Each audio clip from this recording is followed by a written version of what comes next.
আসসালামু আলাইকুম এভরিওয়ান। আপনারা অনেকে আমাকে কোয়েশ্চেন করেছিলেন যে আপু এই বিষয়ে কোনো আপনার কাছে আপডেট কোনো নিউজ আছে কিনা যে ইন্ডিয়ার ভিসা কি চালু হয়েছে বা কবে হবে বা ওরা কবে মেডিকেল ভিসা আরও বাড়াবে, এ বিষয়ে কি কোনো তথ্য আছে কিনা আপু আপনার কাছে?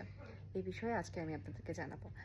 সো বাংলাদেশি নাগরিকদের জন্য বেশি সংখ্যক মেডিকেল ভিসা দেওয়ার সিদ্ধান্ত নিয়েছে ভারতের পররাষ্ট্র মন্ত্রণালয়।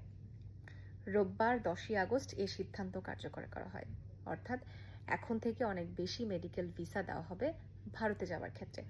এবং এই খবর শোনার সাথে সাথে ইন্ডিয়ার যে ব্যবসা বাণিজ্য যারা করে তারা একদম নতুন আশায় বুক বেঁধেছে যে আবারও তাদের বিজনেস আরও অনেক ভালোভাবে হবে, কারণ বাংলাদেশ থেকে কিন্তু প্রচুর মানুষ ইন্ডিয়াতে যেত মেডিকেলের জন্য, চিকিৎসার জন্য। সো এখন সেই পথটা যেহেতু খুলে যাচ্ছে, আরও বেশি করে ভিসা দিচ্ছে, এর জন্য কিন্তু আরও সহজ হচ্ছে। এর জন্য তারা বলেছে যে কলকাতা, মুম্বাই, চেন্নাই, হায়দ্রাবাদ ও ব্যাঙ্গালোরের এবং দিল্লির ব্যবসায়ীরা এই খবর শোনার পর নতুন আশায় বুক বেঁধেছে।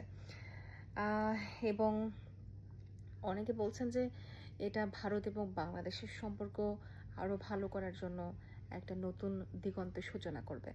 সো আপনারা যারা খুব রিসেন্টলি যেতে যাচ্ছেন মেডিকেল ভিসার জন্য অ্যাপ্লাই করতে পারেন, হয়তো আপনাদের মেডিকেল ভিসাটা খুবই দ্রুত হয়ে যাবে। ধন্যবাদ।